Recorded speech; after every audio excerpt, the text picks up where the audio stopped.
элэг имтэлсэн дурсамж. Хамгийн сүүлд би аавыгаа хаана харлаа? Хизээ харлаа? За өнөөдөр та бүхэндээ элэг бяцхан элэгний өгүүлэл эмхтэглийнхаа 2 дахь зохиомжлогийг уншиж хүргэе. За тэгэхээр эхнийх нь элэг хааныг уншиж төлөвлөсөн шүү дээ, тийм. Хоёр дахь нь элэг имтэлсэн дурсамж буюу зохиомжлогийн уралдааны тэргүүн байрны шагналтай энэ ган заяа охины зохиол байна. 37 дугаар сургуулийн 11 дугаар ангийн хүүхэд байна. За ингээд элэг имтэлсэн дурсамж гээд уншиж танилцгаая. За элэг имтэлсэн дурсамж. Хамгийн сүүлд би аавыгаа хаана харлаа? Хизээ харлаа? Хаан хизээ? Авсан дотор байхад нь уншихад хүртэл хатуухан эхлэл байгаа биз? Амьдрал ийм хатуу. Биш. Амьдрал биш. Харин үнэн гэдэг ийм хатуу. Үнэн. Би тэгэхэд 7 настай байлаа. Аавыгаа хармаар байна гэж уйсанд ээж минь намайг өргөс хийв. Би хар зөнгөөрөө бүхийж ухасхын хөдлөөд аавынхаа хацар дээр үнсчихлээ. Үгүй дээ бурхан минь.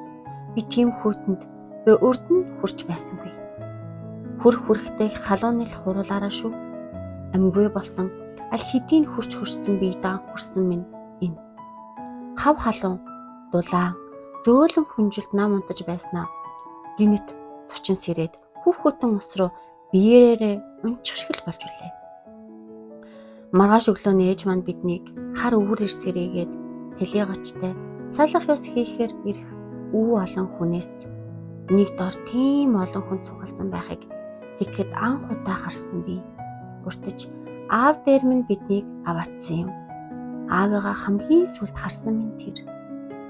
Ээж минь өнчирч үлдсэн хэдэн хүүхдээ ботсондоо тэр огт уйлж ойрлж биднийг айлгсангүй. Тэгэхэд хөдөлж алхаж буй атлаа ээж минь юу ч үгүй хөндөй хоосон мэт цэл хүүтэн болчихсон юм шиг хэрнээ бусдын нүд хариулан нулимс тусахыг би анзаарсан юм. Өнгөрсөн үеийг нэхэн бодоход хэдхэн 7 хоногийн явдал мэт санагдана.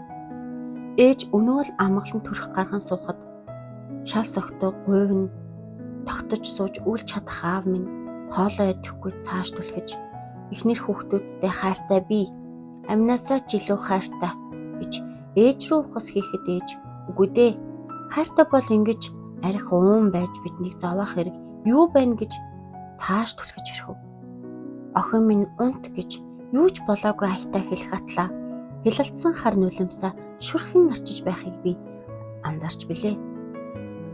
Яг үнэндээ бол арх химэх гайтай гашуун хар усанд живсэн эцгийн минь нийлгэн өдөр ирэх тусам муудаад байсныг тэгэхэд балчирхан зүрх минь яахан ухаарах билээ. Энэ миний бодох тусам элэг имтэлсэн хэцүү дурсамж.